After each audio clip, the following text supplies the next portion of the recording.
Assassin's Creed Shadows is filled with secrets, some of which I've only discovered after more than 100 hours of playtime. And trust me when I say that you don't want to miss out on these, as they can literally save you dozens of hours. Find the rarest resources in the game fast, make truckloads of money, unlock amazing cosmetics for your hideout and hunt legendary animals, outfits, the best weapons and armor, etc. This guide has it all, so let's get to it. As usual, timestamps can be found in the description, with all points talked about today. I do recommend you to watch from beginning till the end if you don't want to miss out on key information. Details on all aspects, as some of them literally took days playtesting. Therefore, it will mean the world to me if you can spare 1 second of your time, hit that like button, and of course, if you have more tips, secrets for the community, leave me the comments down below. Let's start off with probably one of the most precious resources in the game. Gold, which can be used to instantly upgrade any type of item to your current level without having to spend any resources. This can help you to save a lot of time by simply not having to farm these resources, or if you already have a truckload of them, simply sell them to a vendor for a whole lot of money. More money tips later in this video, but one of the ways to find gold would be to simply take out Samurai Daisho. They have an extremely low drop chance of this, which is pretty close to zero, so you want to find ways on how to get your hands on it easier. Simply focus on different wheels where you'll have gold as reward. Right here we can see after we've taken out all the betrayers, we get some gold. The corrupt Daikon will give us some gold. And of course other unknown organizations. These sweet rewards, however, are a one-time only and take a lot of time before you can complete them. So let me show you a secret method the game doesn't tell you to actually get your hands on these with money. You've got that right. All the money you make during the game can be used to purchase gold on demand. For this though, we're gonna have to search for secret vendors, which only pop up at specific locations in specific seasons. Even more importantly, when I have enough information, I'm gonna make a dedicated video about it, which you can find in the top right of the screen. You wanna focus on this. Let's quickly have a look at Izumi Setsu Katana. Right here, we have a portraiter icon on the map.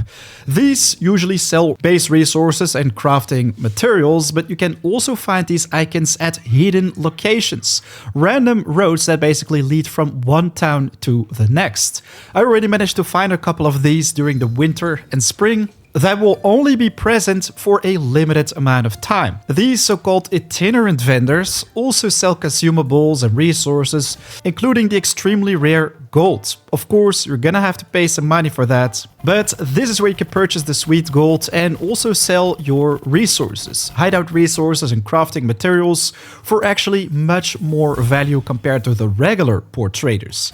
But after a lot of research, I can say that it is very important that once you've interacted with them, you make sure to seal some deals, as after some time they will simply disappear, relocate themselves in another part of the world. You can see that it is spring right now. If we change the season or go into the next phase, the merchant simply disappears. So make sure you always have a truckload of resources on your character and of course some money, so you can do some trades, get even more money and sweet gold in return. Talking about secrets that appear and disappear depending on the season, we also have 5 legendary animals to hunt in Shadows. One of them is the legendary Sakura Shika deer, which only appears during the night and when it is spring. This, in my opinion, is also the most beautiful time to check it out, as it comes with these glowing antlers. But this mythical creature can only be found in Yamato, at this specific POI, the Mountain Blossom Pagoda. From this quick travel, you want to make your way to the southeast and walk to this area, as that's where you will be able to find it. When you sneak close enough, you can paint it and voila, get some legendary Sumi-e as reward. There are 4 more of these creatures to be hunted though, like the legendary Silver Fox and wise beatboxing monkeys. I cover all their locations and rewards, including a sweet achievement in my video in the top right.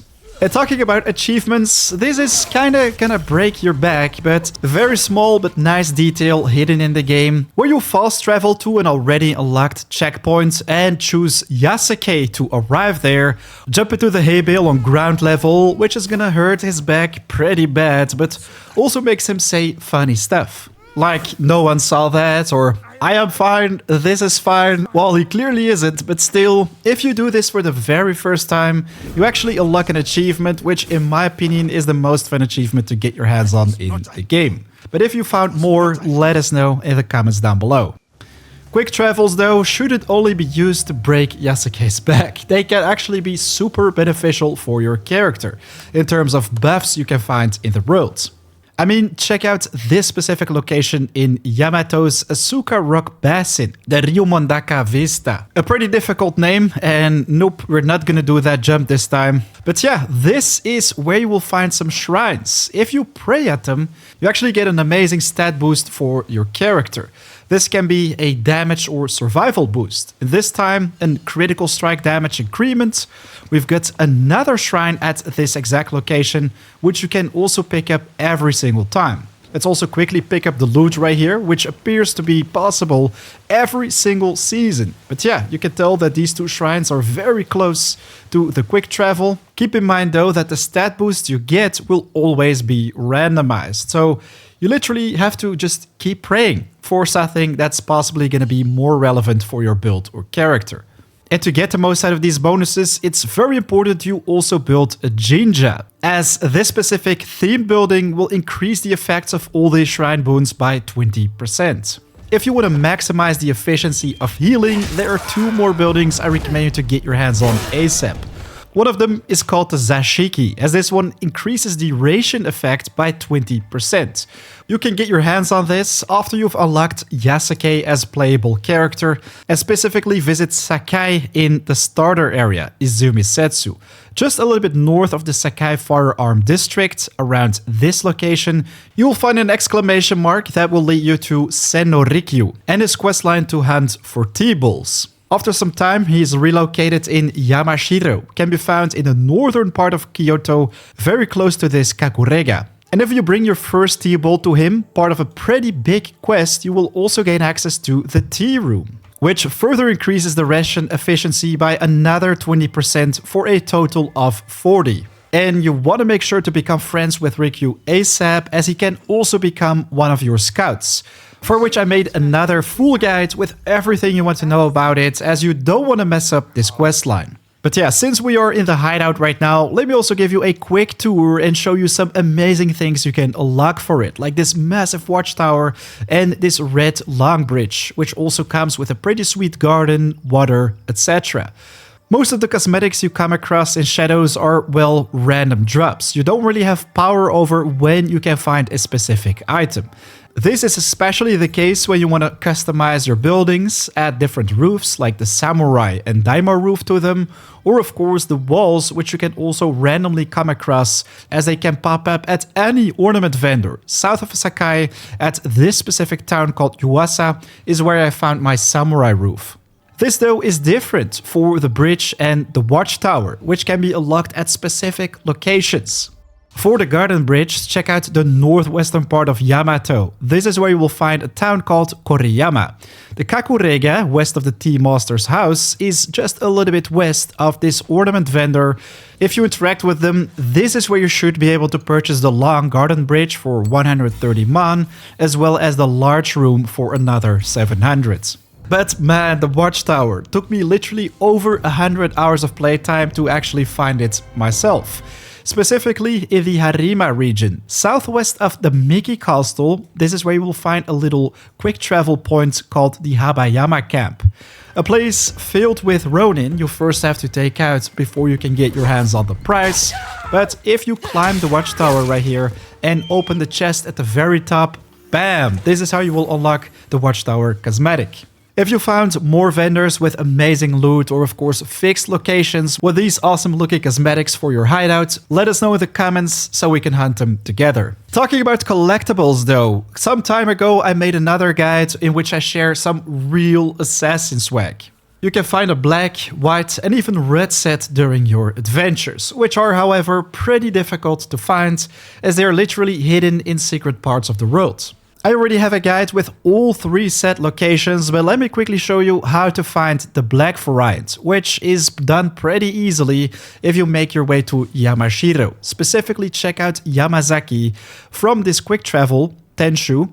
just travel to the northwest to the Eagle's Nest, and this is where you will find the Path of the Brave. After you've completed this challenge, you can pick up the chest gear, while of course you also want to have a hood, which can be found in the Izumi Setsu region, right at the Senri Hills, northeast of Amagasaki. This is where you will find another path near these ruins called the Path of Valor. At the very end of it, you will find the hood inside a chest. Stat rolls on these items, though, are always going to be randomized. So you want to make sure you get the most out of this to simply get much better enchantments or engravings, like a 60% posture damage on next hit after using abilities, which is the exact same engraving I use for my one-shot Katana build. Anyways, if you also want to have the white and red set, a full guide to it can be found in the description. But yes, let's move on to loot manipulation, which is probably one of the most important things you want to know about to make your life in Shadows a whole lot easier. In terms of finding better gear, save you a lot of time, etc. So when you loot a corpse or open a chest, you always get something random. Unlike, of course, the legendary chests, but it's very important to know that these items will always come with random stat rolls, random attributes, as well as their engravings, which can sometimes be good, but also be terrible. Simply save your progress before you take out this high value target, or of course right in front of the chest before you open it. When you do, and you find something terrible inside, you simply reload that manual save and try it again. You can basically rinse and repeat this process. This very method can be used for everything we've talked about during this video, including finding the best assassin set for your character. And talking about character builds, this becomes even more interesting when we visit a gear vendor. If we open the map, my hands-down favorite gear vendor would be in the Tamba region, specifically Kameyama, because it is right next to a quick travel Kakurega. If you're standing right in front of this gear vendor, before you interact with it, very important, you first want to save your progress. Keep in mind though that this method can only be done right after a seasonal switch, before you've talked to any gear vendors. Then get to a gear vendor, and before you interact with it, save the progress, then you can talk with them. There will always be some random items like this transient sunlight, remember the name. So right here we have adrenaline gain, we've got some armor piercing when hitting vulnerable enemies. You can simply reload that save and try it again. So just do this for a while until you come across something interesting. Look at that, a golden weapon DPS roll, always higher than normal, while right here we also have a 24% damage when hitting vulnerable enemies. No way, the same guy also comes with a 30% crit chance when hitting vulnerable enemies. Of course, make sure to save your progress after you find a legendary roll like this. But now, as talked about earlier, I can finally get rid of this legendary Onamusha headband, on which I did place that crit chance when hitting vulnerables, but I wanted to have an epic roll with this engraving built in, on which I can put the vault over enemies. As then you can simply use a trinket like this one, the Unstoppable Giant, that comes with a 15% damage boost per non-legendary item equipped. That's literally a plus 90% damage when we look at 6 purple items right here. And yes, according to many people, the horse counts. So that insane damage boost is a quick tip I wanted to give on the side, but here is the final one. Go to your hideout. And man, I hate it when the cursor is on screen, but check out the details right here. Hideout levels, specifically number 8, available scouts can bring gear back at season's end. On lower levels, they can also bring back materials to craft. But if you still have some of these available, especially the more the better, the more loot you will be able to find inside your hideout chest, which can be found at the stables, which is right here. This chest comes with free loot, including weapons, armor, money, and resources. But when you open it, the loot inside will be random. So if we use the strategy we've talked about earlier, you can actually get super lucky. Check it out, this time 3 different gear pieces and some more resources. This time Day's Affliction duration, damage with posture attacks, and posture damage on next hit after a tool. So keep checking your clock and revisiting this chest every season, as this is a method you want to not use, but abuse to once again get the most out of your character builds, with of course finding the best equipment in the game. I've got plenty more tips and tricks regarding this on previous videos, but that, ladies and gentlemen, are plus 10 secrets you need to know about in Assassin's Creed Shadows. If you enjoyed the content, it would mean the world to me if you can spare 1 second of your time, hit that like button, and of course share your tips and tricks for the community in the comments down below. Right now though, it's 4 AM out, plenty more videos on the channel. I'll check you guys at the next video or live stream. Peace.